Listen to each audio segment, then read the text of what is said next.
तो 20 साल के प्रेम के लिए मेरे अंदर अनुग्रह होना चाहिए। 1 साल के बिछोह के लिए इतना कंप्लेन है और 20 साल के प्रेम के लिए मेरे मन में कोई धन्यवाद नहीं है। जाके बांके बिहारी मंदिर में कृष्ण की दर्शन करने चाहा, पुजारी ने कहा कि इसमें स्त्रियों का प्रवेश वर्जित है, स्त्रियों का प्रवेश वर्जित, सिर्फ पुरुष जा सकते हैं, तुम नहीं जा सकती हो। तो मीरा ने उसको जवाब दिया कि मैं तो इस पृथ्वी पर एक ही पुरुष देखती हूँ, कृष्ण को, बाकी सब लोग हम उनके सखी हैं, तो मैं तो कोई पुरुष देखती ही नहीं हूँ, एक ही पुरुष देखती हूँ कृष्ण को। तुम क्या दूसरे पुरुष और स्त्री में भेद करते हो? मेरे लिए तो श्री कृष्ण ही एक पुरुष है और कोई दूसरा पुरुष नहीं है। इसका ऐसा एकाकी प्रेम था मीरा का कृष्ण के प्रति। ये सुन के वो बांके बिहारी मंदिर के पुजारी भी लज्जित हो गए और उसने उनको अलाउ किया कि आप मंदिर में प्रवेश कर सकती हैं, और तब से स्त्रियों का प्रवेश बांके बिहारी मंदिर में हुआ। नहीं तो मीरा के पहले वहाँ स्त्रियों का प्रवेश वर्जित था। ऐसे बहुत हिंदुस्तान में अभी भी मंदिर हैं, लोग ऑर्थोडॉक्स लोग हैं, कोई ब्राह्मणों का ही सिर्फ प्रवेश है, कहीं पुरुषों का ही है, कहीं छोटी जात का नहीं है, कहीं स्त्रियों का नहीं है, ऐसे बहुत मंदिर हैं।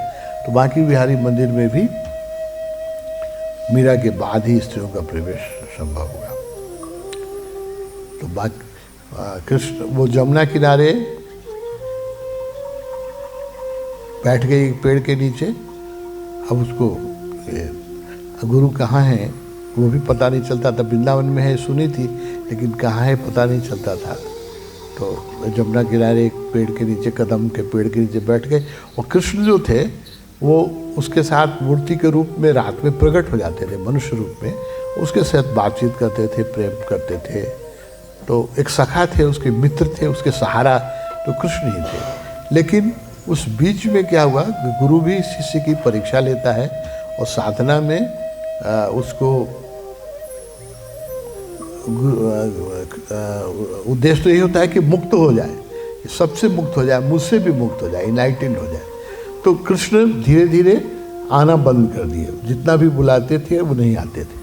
तो ये मीरा के लिए और भी पीड़ा का समय। पहले कृष्ण बांसुरी बजाते थे और मूर्ति से प्रकट हो जाते थे, तो मूर्ति से प्रकट होना बंद हो गया, तो इसके लिए और पीड़ा शुरू हो गई। अब तो अकेली हो गई मीरा, कोई नहीं रहा, कृष्ण भी नहीं आते थे और अकेली स्त्री।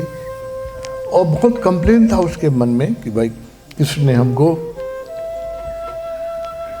मदद नहीं की, हम इतने दुख में हैं, इतना बुला रहे हैं, मेरे गुरु भी नहीं मिल रहे हैं। तो बहुत कंप्लेन था। जब जमुना जी में डूबने के पहले पानी में गई तो उसको एक ग्रेटिट्यूड मन में आया कि अभी हमको 1 साल से तो कृष्ण ने ही दर्शन दिए हैं और मुझे बात नहीं की है, लेकिन 7 साल से तो मुझे दर्शन दे रहे थे, हर रात प्रकट होते थे।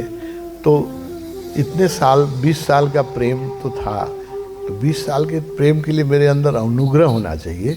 1 साल के बिछोह के लिए इतना कंप्लेन है और 20 साल के प्रेम के लिए मेरे मन में कोई धन्यवाद नहीं है, ये ठीक नहीं है। और फिर उसने सोचा कि अभी ना मुझे तकलीफ़ है, 2 साल से भीख मांगना पड़ रहा है। इसके पहले तो मैं राजा के घर में पैदा हुई और महारानी की तरह पली। तो जीवन में तो परमात्मा ने, कृष्ण ने बहुत सुख दिया, थोड़ा 2 साल दुख दिया। तो 2 साल के लिए मैं अपने बाकी 28 साल के जीवन को क्यों भूल रही हूँ? तो उसके मन में ग्रैटिट्यूड आया। वो ग्रैटिट्यूड बहुत ज़रूरी है। तो जो इनलाइटनमेंट होती है डेथ के टाइम में होती है, अधिकांश इनलाइटमेंट होती है, जीसस का भी हुआ, बहुत सारे लोग 90% जो लोग इनलाइटेंड होते हैं वो डेथ के टाइम में होते हैं। तो डेथ का टाइम बहुत क्रिटिकल होता है। उस समय अगर आदमी पॉजिटिव हो जाए और अनुग्रह से भर जाए तो घटना घट जाती है।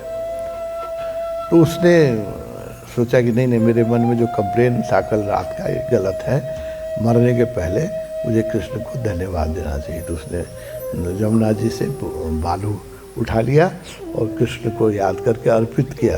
जल लोग चढ़ाते हैं ना परमात्मा को, तो जल अर्पित किया और प्रार्थना की कि कृष्ण भगवान मुझे माफ़ करो, मेरे मन में बहुत कंप्लेन आ गया था। तो 28 साल तो मुझे तुमने महारानी की तरह का, 2 साल ही तकलीफ में रही, तो बाकी जीवन में तो इतना सुख दिया, इतने साथ मेरे साथ लीला करते रहे, बचपन 7 साल से ही आते रहे, तो मुझे अपराध क्षमा करो। और उसके बाद वो चाहती थी कि हम जमुना जी में जाके अपना शरीर त्याग देंगे। तो बालू का कण उठा के उसने प्रणाम करके अंजलि जल की जमुना जी की चढ़ाई कृष्ण को, और निर्णय किया कि अब और गहरे पानी में जा करके जल समाधि ले लेंगे। लेकिन वो जो लास्ट मोमेंट होता है डेथ का, उसी समय आदमियों के जीवन में महान परिवर्तन होता है। तो जब वो मीरा ने माफ़ी मांगी कृष्ण से और जल अंजलि चढ़ाया कृष्ण को, एकाएक उसके हाथ में जो बालू के जितने कण थे, हजारों कण में उसने देखा कि हजारों कृष्ण पैदा हो गए चारों तरफ, है ना। वो लीला परमात्मा की लीला, और विश्व रूप जैसे दिखाते हैं परमात्मा, तो पूरे देखा उसने कि जमुना के किनारे हजारों कृष्ण खड़े हैं, है ना, और मुस्कुरा रहे हैं और कह रहे हैं कि वो परमात्मा बोध हुआ, इनलाइटनमेंट हुआ। इनलाइटमेंट हर व्यक्ति को हर तरह से होता है, भक्त को इसी तरह से होता है। तो उसके जो मनुष्य रूप था मीरा का समाप्त हो गया, और वहाँ से वो इनलाइटेड दिव्य रूप प्रकट हो गया। और कृष्ण ने उसको कहा कि तुम्हारी मैं परीक्षा ले रहा था, तुम सारी परीक्षा में पास हो गई, अब तुम्हारे जीवन का दुख आज से समाप्त हो गया, अब कोई दुख नहीं होगा। मैं ही दुख दे रहा था तुम्हें, मैं ही परीक्षा ले रहा था, और तुम लौट के जाओ, जहाँ बैठती थी वहाँ बैठो। थोड़ी देर में बैठी तो जो दूसरा चोर का साथी था वो मूर्ति भी ला के उसको दे दिया, बोला कि मैंने अपने दोस्त से झगड़ा करके मुझे बहुत तुम पर दया आई है, मूर्ति भी ला के दी। जिस मूर्ति से कृष्ण से उसका संवाद होता था, मूर्ति भी आ गई। और उसी दिन ये स्वामी सनातन गोस्वामी जी नदी में स्नान करने किसी के सहारे आए, अंधे हो गए थे, आँख नहीं थी, तो उसको नहाने आए, और तो मीरा ने उनको पहचान लिया। उनके पास आँख नहीं थी, फिर बचपन में 7 साल की उम्र में देखा था, जो मूर्ति दी थी। गोस्वामी जी को भी ऐसा भीतर से संवाद मिला, तो मीरा उसी दिन उनको भेंट हो गया। फिर गोस्वामी जी जो रहते थे, एक छोटी सी, सनातन गोस्वामी छोटी सी कुटिया बना के रहते थे। पहले बहुत छोटी कुटिया थी, उसी इतनी छोटी कुटिया थी जैसे 5 फीट बाई 8-7 फीट का कुटिया थी। उसमें वो रहते थे सनातन गोस्वामी, अंधे थे, भक्त थे, लोग खाना वाना ला देते थे, खाते थे। तो मीरा उनकी सेवा में रहने लगी। तो उस कुटिया में इतनी जगह नहीं थी कि 2 खाट रखा जा सके। तो बाकी जब तक गोस्वामी जीवित रहे, मीरा उनके खाट के नीचे, खटिया के नीचे मगर दिल चादर बिछा के सोती रही। वो महारानी थी, लेकिन फिर भी उस खाट के नीचे ही उस सोई जब तक गोस्वामी जीवित रहे। जब गोस्वामी मर गए तब फिर छोटा सा, अब तो मंदिर भी है, मीरा का छोटा सा मंदिर बना हुआ है। तो उसके बाद में उसको वृंदावन में रहने के बाद जो गोस्वामी मर गए, गुरु मर गए, तब उसको लगा कि हमको द्वारिका, जहाँ कृष्ण की राजधानी थी, कृष्ण से संवाद भी होता था, तो कृष्ण उसको कहते थे, वो सब पूछ के करती थी।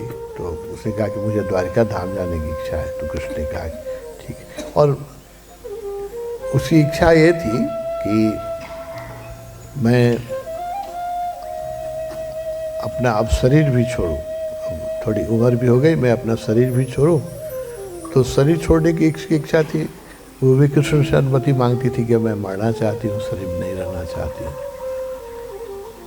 तो उसकी भी उसको अनुमति मिल गई। तो द्वारिका गई, तो द्वारिका में वहाँ कृष्ण की जो आपको मंदिर का मुझे पता है, बहुत चार्ज मंदिर है, जहाँ आपको प्रकाश दिखाई पड़ा और ध्वनि सुनाई पड़ी, वो बहुत ही चार्ज मंदिर है, बहुत चार्ज मंदिर है। वहाँ कृष्ण की मूर्ति है, और कृष्ण की मूर्ति के सामने मीरा, भजन होता था, आरती होती थी, नाचती थी मीरा, हर रात में नाचती थी। तो एक दिन उसको लगा कि अब बहुत हो गया, अब नहीं जीना है। तो इतना भाव में नाचते नाचते उसने प्रार्थना की कि कृष्ण अब तुम मुझे अपने में मिला लो, अब मेरा जीवन लीला समाप्त हो गया। तो ऐसा हुआ है, 5-7 ऐसी घटनाएं हुई हैं जिसमें शरीर ही लुप्त हो जाता है भक्त का, उसको जलाना नहीं पड़ता है समाधि। इसलिए मीरा की कोई समाधि नहीं है, वो जगह जहाँ कृष्ण ने शरीर छोड़ा है वो जगह है, लेकिन मीरा की कोई समाधि नहीं है, क्योंकि मीरा उस रात नाचते नाचते उसी मंदिर मूर्ति में समा गई।